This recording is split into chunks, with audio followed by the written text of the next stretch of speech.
Death of a partner. Question number 43 NCERT. Do it yourself. On 31st December 2007, the balance sheet of Pinky, Qureshi and Ragesh showed as under. Balance sheet as on 31st March 2007. ഈ ഡേറ്റിൽ 31st March 2007 പകരം 31st December 2007 ആക്കാം.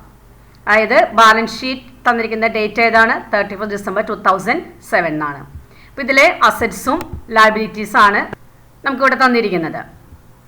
അതിൻ്റെ താഴെ റിട്ടയർമെൻറ്റുമായി ബന്ധപ്പെട്ട കാര്യങ്ങളാണ്. The partnership deed provides that the profit be shared in the ratio 2:1:1. ഇവരുടെ profit sharing ratio എത്രയാണ്? 2:1:1 ആണ്. And that in the event of death of a partner his executors be entitled to be paid out. അതായത് ഏതെങ്കിലും ഒരു പാർട്ട്ണർക്കും death വരാണെങ്കിൽ ആളുടെ എക്സിക്യൂട്ടേഴ്സിന് എന്തൊക്കെ കാര്യങ്ങളാണ് കൊടുക്കേണ്ടത് അതിനെക്കുറിച്ചാണ് ഇതിൻ്റെ താഴെ പറഞ്ഞിരിക്കുന്നത്. ലാസ്റ്റ് കൊടുത്തിരിക്കുന്നത് എന്താണ്? Rakesh died on April 1st 2007. Rakesh എന്ന് പറയുന്ന പാർട്ട്ണറാണ് മരിച്ചിരിക്കുന്നത് എന്നാണ് April 1st 2007. അപ്പോൾ ഇവിടെ ബാലൻസ് ഷീറ്റ് പ്രിപ്പയർ ചെയ്ത് എത്ര മാസങ്ങൾക്ക് ശേഷമാണ് ഡെത്ത് വരുന്നത്? 3 മാസങ്ങൾക്ക് ശേഷമാണ്. അതായത് ബാലൻസ് ഷീറ്റ് തന്നിരിക്കുന്നത് 31st ഡിസംബർ 2007. ഡെത്ത് വന്നിരിക്കുന്നത് 1st April 2007 ആണ്. 3 മാസങ്ങൾക്ക് ശേഷമാണ് ഡെത്ത് വന്നിരിക്കുന്നത്. He had withdrawn ₹5,000 to the date of his death. Date of death വരെ ഡ്രോയിങ്സ് എത്രയായിരുന്നു? 5,000 ആയിരുന്നു. The investment was sold at par and hers executors were paid off. ഒരു partner മരിച്ചു കഴിഞ്ഞാൽ എന്ത് ചെയ്യണം? ആളുടെ എക്സിക്യൂട്ടേഴ്സിന് ആ പൈസ മുഴുവൻ തിരിച്ചു കൊടുത്തിരിക്കണം. അതിനാവശ്യമായിട്ടുള്ള ഫണ്ട് കണ്ടെത്താൻ എന്ത് ചെയ്തിട്ടുണ്ട്? ഇൻവെസ്റ്റ്മെൻറ്റ് സെയിൽ നടത്തിയിട്ടുണ്ട്. സെയിൽ നടത്തിയിട്ടുണ്ട് എങ്ങനെയാണ്? അറ്റ് പാർ എന്നാണ് പറഞ്ഞിരിക്കുന്നത്. അറ്റ് പാർ എന്ന് പറഞ്ഞാൽ മുഖവില. അതായത് ബാലൻസ് ഷീറ്റിൽ തന്നിരിക്കുന്ന വാല്യൂയിൽ തന്നെയാണ് ഇൻവെസ്റ്റ്മെൻറ്റ് സെയിൽ നടത്തിയിരിക്കുന്നത്. ബാലൻസ് ഷീറ്റ് തന്നിരിക്കുന്നത് എത്രയാണ്? 15,000. ഇതിന് നമ്മൾ എന്തുകൂടി വിളിക്കും? ബുക്ക് വാല്യൂ എന്നുകൂടി വിളിക്കും. അപ്പോൾ അതിൻ്റെ അഡ്ജസ്റ്റ്മെൻറ്റുകളൊക്കെ ലാസ്റ്റ് ചെയ്യാം. ഇനി ഇവിടെ എന്താണ് പ്രിപ്പയർ ചെയ്യാൻ പറഞ്ഞിരിക്കുന്നത് നോക്കാം. Prepare Rakesh capital account that of his executors. ഇവിടെ ഏത് പാർട്ട്ണറാണ് മരിച്ചിരിക്കുന്നത്? രാകേഷാണ്. രാകേഷിൻ്റെ ക്യാപിറ്റൽ അക്കൗണ്ടാണ് പ്രിപ്പയർ ചെയ്യാൻ പറഞ്ഞിരിക്കുന്നത്. അപ്പോൾ ഇവിടെ നമുക്ക് രാകേഷിൻ്റെ ക്യാപിറ്റൽ അക്കൗണ്ട് വരയ്ക്കാം. ക്യാപിറ്റൽ അക്കൗണ്ട് വരച്ചു കഴിഞ്ഞാൽ ആദ്യം എന്ത് ചെയ്യണം? രാകേഷിൻ്റെ ക്യാപിറ്റൽ അക്കൗണ്ട് ഓപ്പണിംഗ് ബാലൻസ് എഴുതാം.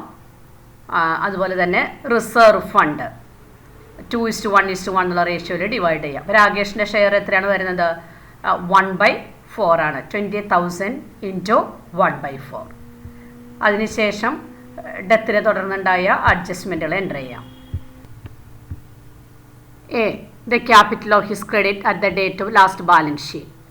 ഇതേതാണ്? ബാലൻസ് ഷീറ്റിൻ്റെ ലാസ്റ്റ് ഡേറ്റിലുണ്ടായ ക്രെഡിറ്റിലുണ്ടായിരുന്നത് അതേതാണ്? ഓപ്പണിംഗ് ബാലൻസ് ആയ 10,000 ആണ്. അത് എൻ്റർ ചെയ്ത് കഴിഞ്ഞതാണ്. His proportion reserves at the date last balance sheet. അതേതാണ്? ബാലൻസ് ഷീറ്റിൽ തന്നിരിക്കുന്ന റിസർവ്സ് 20,000. അതിൻ്റെ 1/4 അതും എൻ്റർ ചെയ്ത് കഴിഞ്ഞതാണ്. ഇനി തേർഡ് വൺ നോക്കുക. His proportion of profit to the date of death based on the average profit of the last 3 complete years plus 10%. ഇവിടെ നമുക്കറിയാം ലാസ്റ്റ് ബാലൻസ് ഷീറ്റ് പ്രിപ്പയർ ചെയ്ത് എത്ര മാസങ്ങൾക്ക് ശേഷമാണ് പാർട്ട്ണർക്ക് ഡെത്ത് വരുന്നത്? 3 മാസങ്ങൾക്ക് ശേഷമാണ്. അപ്പോൾ ഇവിടെ 3 മാസത്തേക്കുള്ള പ്രോഫിറ്റ് ഡിസീസ്ഡ് പാർട്ട്ണർക്ക് കൊടുത്തിരിക്കണം. ഷെയർ ഓഫ് പ്രോഫിറ്റ് കാൽക്കുലേറ്റ് ചെയ്യുമ്പോൾ നമുക്കിവിടെ actual share of profit calculate ചെയ്യാൻ പറ്റില്ല. കാരണം ഫിനാൻഷ്യൽ സ്റ്റേറ്റ്മെൻറ്റ് പ്രിപ്പയർ ചെയ്യുന്നത് നെക്സ്റ്റ് ഇയർ എൻഡിങ്ങിലാണ്. അപ്പോൾ അതുകൊണ്ട് ഈ 3 മാസത്തേക്കുള്ള പ്രോഫിറ്റ് എസ്റ്റിമേറ്റ് ചെയ്താണ് കണ്ടുപിടിക്കുന്നത്. ഇവിടെ എസ്റ്റിമേഷൻ നടത്തുന്നത് എന്തിനെ ബേസ് ചെയ്താണ്? On the average profit of the last 3 completed years plus 10%. അതായത് അവസാനത്തെ 3 വർഷത്തെ ആവറേജ് പ്രോഫിറ്റ് പ്ലസ് അതിൻ്റെ 10%. അതുകൊണ്ടായിരിക്കണം ഡേറ്റ് ഓഫ് ഡെത്ത് വരെയുള്ള ഷെയർ ഓഫ് പ്രോഫിറ്റ് കാൽക്കുലേറ്റ് ചെയ്യേണ്ടത്. അപ്പോൾ എങ്ങനെയാണ് ഇവിടുത്തെ ഷെയർ ഓഫ് പ്രോഫിറ്റ് കാൽക്കുലേറ്റ് ചെയ്യുന്നതെന്ന് നോക്കാം. അതിനു മുമ്പ് നമുക്ക് നോക്കണം ലാസ്റ്റ് 3 ഇയേഴ്സിലെ പ്രോഫിറ്റ് എന്ന് പറഞ്ഞാൽ ഏതാണ്? 2005 16,000, 2006 16,000, 2007 15,400. അപ്പോൾ നമുക്കിവിടെ ആവറേജ് പ്രോഫിറ്റും അതിൻ്റെ 10%ഉം കാൽക്കുലേറ്റ് ചെയ്യാം. വർക്കിംഗ് നോട്ടിൽ കൊടുക്കുക share of profit to the date of death. It is calculated on the basis of average profit of the last 3 complete years plus 10%. So first we calculate the average profit for 3 years. ഇവിടെ 3 വർഷത്തേക്കുള്ള average calculate ചെയ്യുമ്പോൾ എത്ര കിട്ടും? 15,800. ഇനി എന്ത് ചെയ്യണം? അതിൻ്റെ 10% കൂടി ആഡ് ചെയ്യണം. 10% എത്രയാണ്? 15,800 ഇൻറ്റു 10%, 1,580.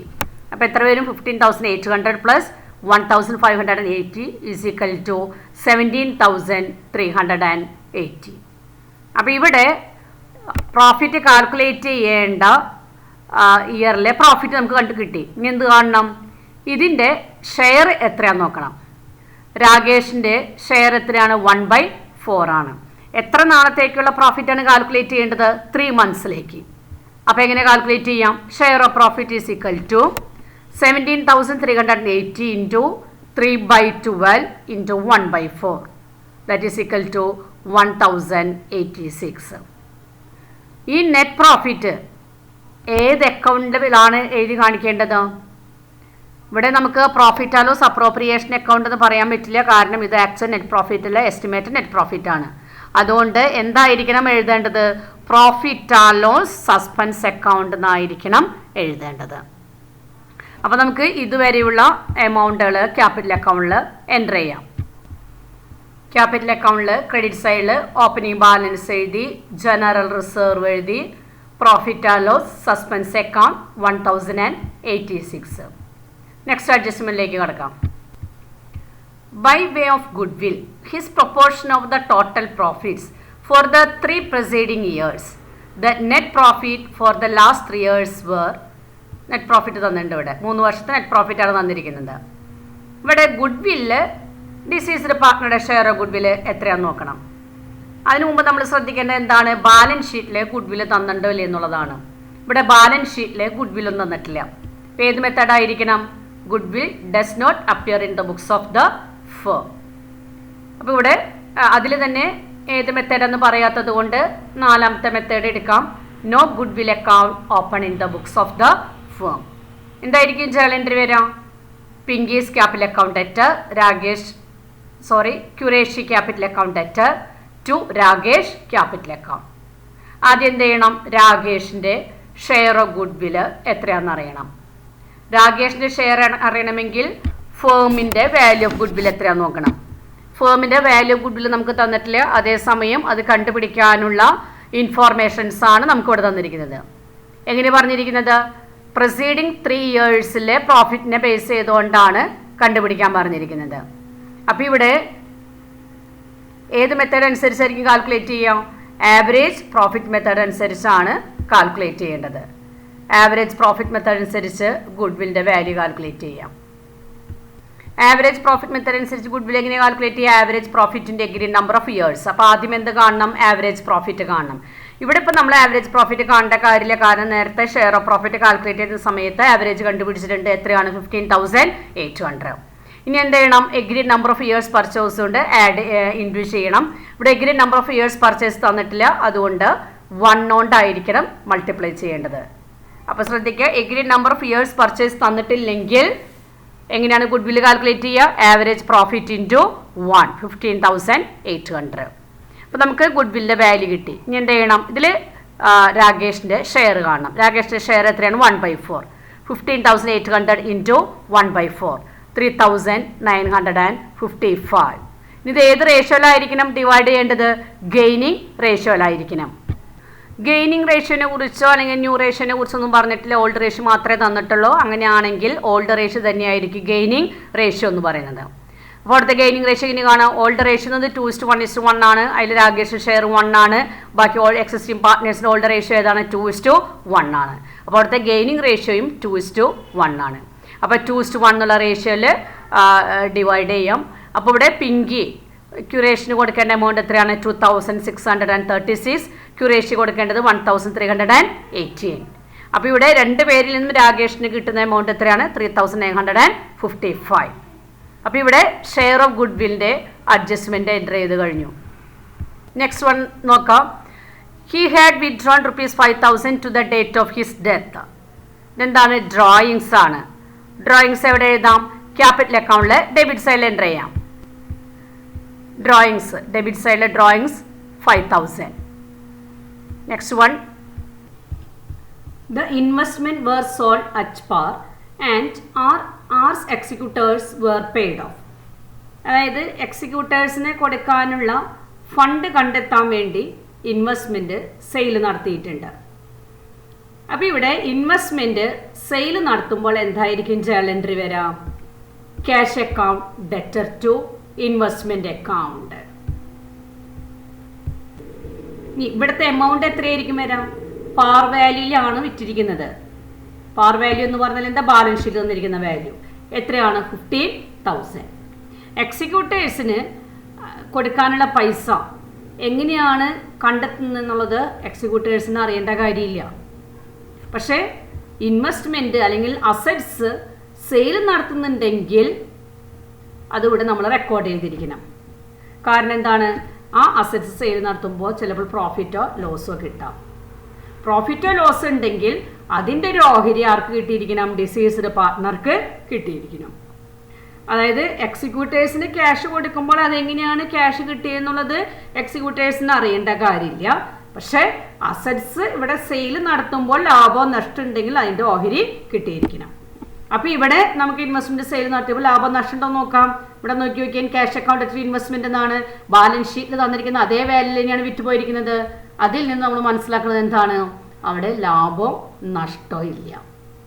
അപ്പോൾ ഇവിടെ ലാഭവും നഷ്ടമില്ലാത്തതുകൊണ്ട് അതിൻ്റെ ഒരു ഷെയർ ഡിസീസ്ഡ് പാർട്ട്ണർക്ക് കൊടുക്കേണ്ട കാര്യമില്ല. അപ്പോൾ അതുകൊണ്ട് ഇവിടെ ഇൻവെസ്റ്റ്മെൻറ്റ് സെയിൽ നടത്തിയത് ഡിസീസ്ഡ് പാർട്ട്ണറെ ബാധിക്കാത്തത് എന്തുകൊണ്ടാണ്?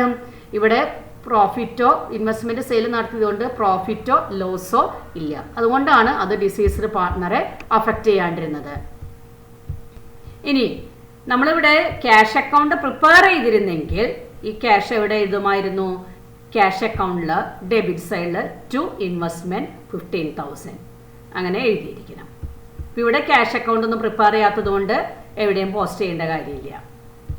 അപ്പോൾ ഇവിടെ എല്ലാ അഡ്ജസ്റ്റ്മെൻറ്റുകളും എൻ്റർ ചെയ്ത് കഴിഞ്ഞു. ഡിസീസ്ഡ് പാർട്ട്ണറുടെ ക്യാപിറ്റൽ അക്കൗണ്ട് ബാലൻസ് ചെയ്യാം. ബാലൻസ് ചെയ്യുമ്പോൾ ആദ്യം ക്രെഡിറ്റ് സൈഡ് ടോട്ടൽ ചെയ്യുക. എത്ര കിട്ടും? 20,040. അതിൽ നിന്നും ഡെബിറ്റ് ചെയ്ത ഡ്രോയിങ്സ് ലെസ് ചെയ്യാം. അപ്പോൾ എത്രയാണ് കിട്ടുന്നത്? 15,040. ഇനി എന്ത് ചെയ്യണം? എക്സിക്യൂട്ടേഴ്സ് ലോൺ അക്കൗണ്ടിലേക്ക് ട്രാൻസ്ഫർ ചെയ്യണം. അപ്പോൾ അതിൻ്റെ നേരെ എന്ത് എഴുതാം? Executors loan account 15,040. പക്ഷെ നമ്മളിവിടെ അഡ്ജസ്റ്റ്മെൻറ്റിൽ പറഞ്ഞിട്ടുണ്ട് എക്സിക്യൂട്ടേഴ്സിന് കൊടുക്കാനുള്ള പൈസ കൊടുക്കാൻ വേണ്ടി ഇൻവെസ്റ്റ്മെൻറ്റ് വിറ്റു. അതായത് അവരുടെ പൈസ മുഴുവൻ ഉടനെ കൊടുക്കുന്നുണ്ട്. എങ്കിലും നമുക്ക് ഇവിടെ ഇതിൻ്റെ നേരെ എന്ത് എഴുതാൻ പറ്റില്ല? ടു ക്യാഷ് എന്ന് എഴുതാൻ പാടില്ല. കാരണം ടു ക്യാഷ് എന്ന് എഴുതിൽ എന്തായിരിക്കും ജേണൽ എൻട്രി വരാം? Rakesh capital account at to cash എന്നാണ്. അങ്ങനെയാണെങ്കിൽ ക്യാഷ് ആർക്ക് കൊടുത്തതായിട്ടാണ് ഇവിടെ വരുന്നത്? രാകേഷിന് കൊടുത്തതായിട്ടും വരാം. അതുകൊണ്ട് ഡിസീസ്ഡ് പാർട്ട്ണറുടെ കേസിൽ ക്യാപിറ്റൽ അക്കൗണ്ട് ബാലൻസ് ചെയ്യുമ്പോൾ ബാലൻസ് മുഴുവൻ എവിടേക്കായിരിക്കണം ട്രാൻസ്ഫർ ചെയ്യേണ്ടത്? എക്സിക്യൂട്ടേഴ്സ് ലോൺ അക്കൗണ്ടിലേക്ക് ആയിരിക്കണം. അവിടെ വെച്ചായിരിക്കണം ക്യാഷ് കൊടുക്കേണ്ടത്. ഇവിടെ എക്സിക്യൂട്ടേഴ്സ് ലോൺ അക്കൗണ്ടിലേക്ക് ട്രാൻസ്ഫർ ചെയ്യുമ്പോൾ journal entry Rakesh capital account at to Rakesh executors loan account. Next one, question number 44. NCERT exercise 13. Aarthi, Bharati and Seema are partners sharing profits in the proportion of 3:2:1 and their balance sheet as on 31st March 2003 stood as follows. 31st March 2003 balance ഷീറ്റാണ് തന്നിരിക്കുന്നത്. ഏത് പാർട്ട്ണറാണ് മരിച്ചിരിക്കുന്നത്? ഭാരതിയാണ്. എന്നാണ്? June 12, 2003 മരിച്ചിരിക്കുന്നത്. അതായത് last balance sheet prepare ചെയ്ത് എത്ര നാളുകൾക്ക് ശേഷമാണ്? April, May, June 12 എന്നാണ് പറഞ്ഞിരിക്കുന്നത്. അപ്പോൾ നമുക്കിവിടെ 2.5 months എന്ന് മുഴുവനായിട്ട് പറയാൻ പറ്റില്ല. 2.5 months എന്നാണ് പറയുന്നതെങ്കിൽ ജൂൺ 15 ആയിരിക്കണം തരേണ്ടത്. അതുകൊണ്ട് ഇവിടെ ഇൻട്രസ്റ്റും പ്രോഫിറ്റൊക്കെ കാൽക്കുലേറ്റ് ചെയ്യുമ്പോൾ ഡേയ്സ് എടുത്തുകൊണ്ട് വേണം കാൽക്കുലേറ്റ് ചെയ്യാൻ. എങ്ങനെയാണ് ഡേയ്സ് എടുക്കേണ്ടതെന്നുള്ളത് ലാസ്റ്റ് പറയാം. According to the deed of the said partnership her executors are entitled to be paid as under. First one, the capital to her credit at the time of her death and interest thereon. പിന്നെ അതിൻ്റെ താഴെ share of reserve, പിന്നെ അതിൻ്റെ താഴെ share of profit to the date of death തന്നിട്ടുണ്ട്, goodwill തന്നിട്ടുണ്ട്. Investment were sold for 16,200. Her executors were paid out. Pass the necessary journal entries and write the account of the executors of Bharati. അപ്പോൾ ഇവിടെ എന്തൊക്കെയാണ് prepare ചെയ്യാൻ പറഞ്ഞിരിക്കുന്നത്? Journal entry prepare ചെയ്യാൻ പറഞ്ഞിട്ടുണ്ട്. ഭാരതിയുടെ എക്സിക്യൂട്ടേഴ്സിൻ്റെ account prepare ചെയ്യാൻ പറഞ്ഞിട്ടുണ്ട്. എക്സിക്യൂട്ടേഴ്സിൻ്റെ അക്കൗണ്ട് പ്രിപ്പയർ ചെയ്യണമെങ്കിൽ എന്ത് ചെയ്യണം? ഭാരതിയുടെ ക്യാപിറ്റൽ അക്കൗണ്ട് വരയ്ക്കണം. അപ്പോൾ നമുക്കവിടെ ജേണൽ വരയ്ക്കാം. ജേണൽ വരയ്ക്കുമ്പോൾ ഏകദേശം ഒരു 10-11 ജേണൽ എൻട്രീസൊക്കെയാണ് വരുന്നത്. പിന്നെ അതിൻ്റെ താഴെ ഭാരതീസ് ക്യാപിറ്റൽ അക്കൗണ്ട് വരയ്ക്കാം. അതിനുശേഷം എക്സിക്യൂട്ടേഴ്സ് അക്കൗണ്ട് വരയ്ക്കാം. അപ്പം ഞാനിവിടെ ജേണലൊന്നും വരയ്ക്കുന്നില്ല. ജേണൽ എൻട്രി ജസ്റ്റ് ഒന്ന് പറയാം, എക്സ്പ്ലെയിൻ ചെയ്യാം. ജേണലും ക്യാപിറ്റൽ അക്കൗണ്ടും എക്സിക്യൂട്ടേഴ്സ് അക്കൗണ്ട് വരച്ചു കഴിഞ്ഞാൽ ആദ്യം എന്ത് ചെയ്യണം? ക്യാപിറ്റൽ അക്കൗണ്ടിൽ ഓപ്പണിംഗ് ബാലൻസ് എഴുതാം. ജനറൽ റിസർവ് തന്നിട്ടുണ്ട്. എത്രയാണ് ജനറൽ റിസർവ് പറയുന്നത്? 12,000. ഇവിടെ ഓൾഡ് റേഷ്യോ എത്രയാണ്? 3:2:1 ആണ്. അപ്പോൾ അതിൽ ഭാരതിയുടെ ഷെയർ എത്രയാണ്? 2/6 ആണ്. അപ്പോൾ ജനറൽ റിസർവ് എങ്ങനെ കാൽക്കുലേറ്റ് ചെയ്യാം? 12,000 × 2/6. അപ്പോൾ എത്ര വരും? 4,000. ഇപ്പോൾ ജനറൽ റിസർവിൽ ട്രാൻസ്ഫർ ചെയ്യുമ്പോൾ എന്താ ജേണൽ എൻട്രി വരാം? General reserve account added to Bharati's capital account. അതിനുശേഷം അത് ക്യാപിറ്റൽ അക്കൗണ്ടിൽ എൻറ്റർ ചെയ്യാം. ഇനി അഡ്ജസ്റ്റ്മെൻറ്റിലേക്ക് കിടക്കാം. First one, the capital to her credit at the time of her death and interest thereon at the rate of 10% per annum. അതായത് ഡെത്തിൻ്റെ സമയത്ത് ക്യാപിറ്റൽ അക്കൗണ്ടിൽ ക്രെഡിറ്റ് ഉണ്ടായിരുന്ന എമൗണ്ട്, അതാണ് ഏത് ഓപ്പണിംഗ് ബാലൻസ് എന്ന് പറയുന്നത്. അത് നമ്മൾ എൻ്റർ ചെയ്ത് കഴിഞ്ഞു. Interest thereon at the rate of 10% per annum. അതിന് ഇൻട്രസ്റ്റ് കൊടുക്കാൻ പറഞ്ഞിട്ടുണ്ട്. ഒരു വർഷത്തേക്ക് 10% എന്നാണ് പറഞ്ഞിരിക്കുന്നത്. പക്ഷേ ഇവിടെ എത്ര നാളുണ്ടായിരുന്നുള്ളൂ? ജൂൺ 12 വരെ ഉണ്ടായിരുന്നുള്ളൂ. അതുകൊണ്ട് 1 ഏപ്രിൽ തൊട്ട് ജൂൺ 12 വരെയുള്ള ഇൻട്രസ്റ്റ് ആയിരിക്കണം കാൽക്കുലേറ്റ് ചെയ്യേണ്ടത്. ആദ്യം നമുക്ക് അറിയേണ്ടത് എന്താണ്? ഇവിടെ നമുക്ക് 2.5 months എന്ന് പറയാൻ പറ്റില്ല, ഡേയ്സ് എടുക്കാൻ പറ്റുള്ളൂ. അപ്പോൾ ഇവിടെ 1 ഏപ്രിൽ തൊട്ട് ജൂൺ 12 കഴിയുന്നവരെ എത്ര ദിവസമാണ് വരുന്നത്?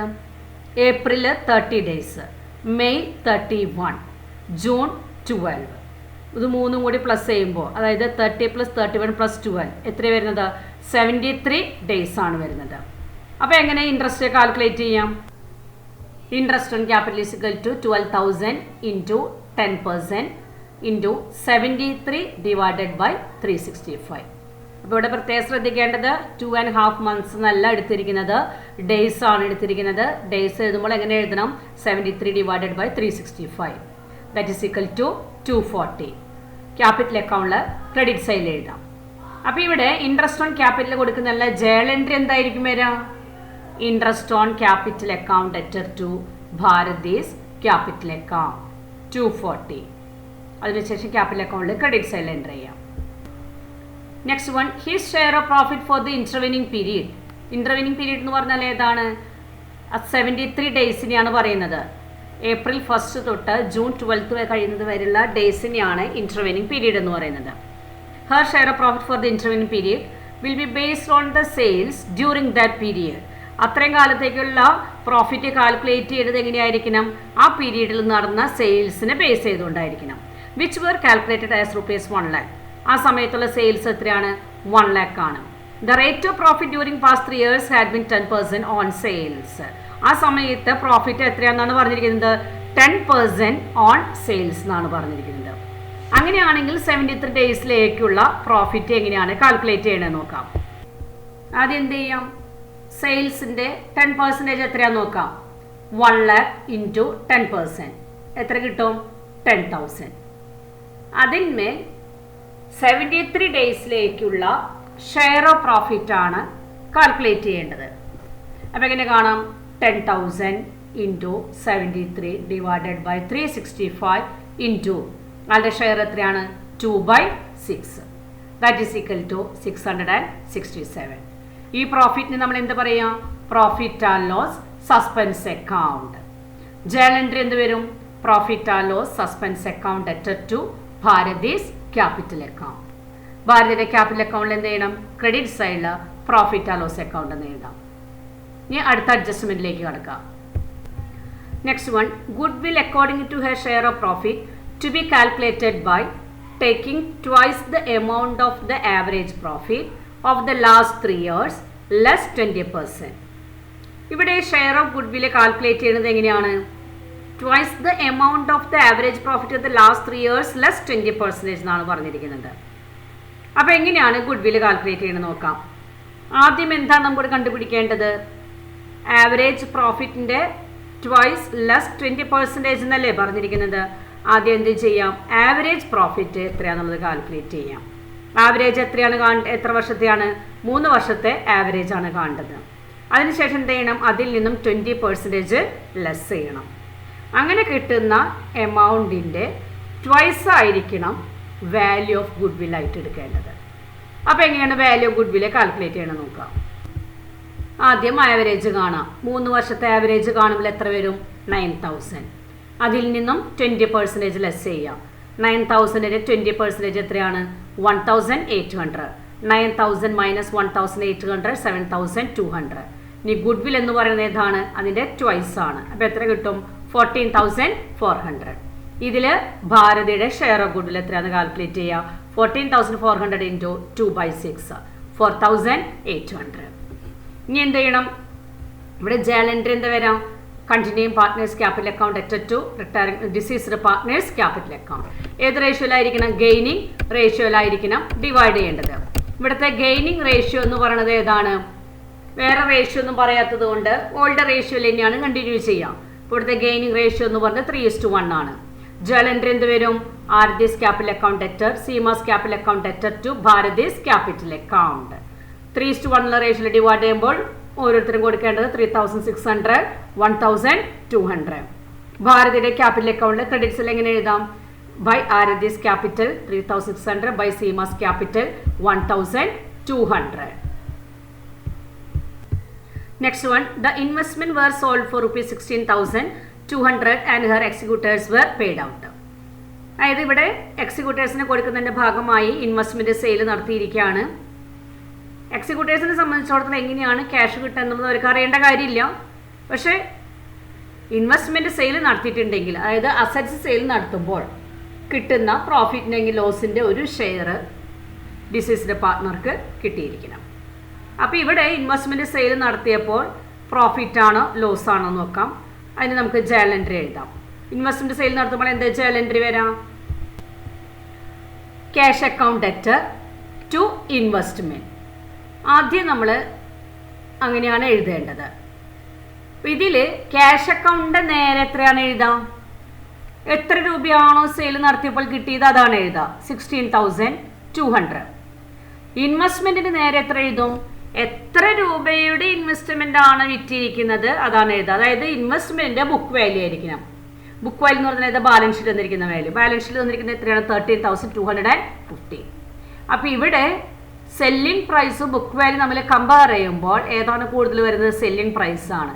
അതായത് ഇവിടെ profit on sale of investment ആണ്. റിട്ടയർമെൻറ്റിലും ഡെത്തിലെല്ലാം അസറ്റ്സുമായി ബന്ധപ്പെട്ട ലാഭം നഷ്ടം എൻ്റർ ചെയ്യാൻ വേണ്ടി നമ്മൾ ഏത് അക്കൗണ്ടാണ് ഓപ്പൺ ചെയ്യുന്നത്?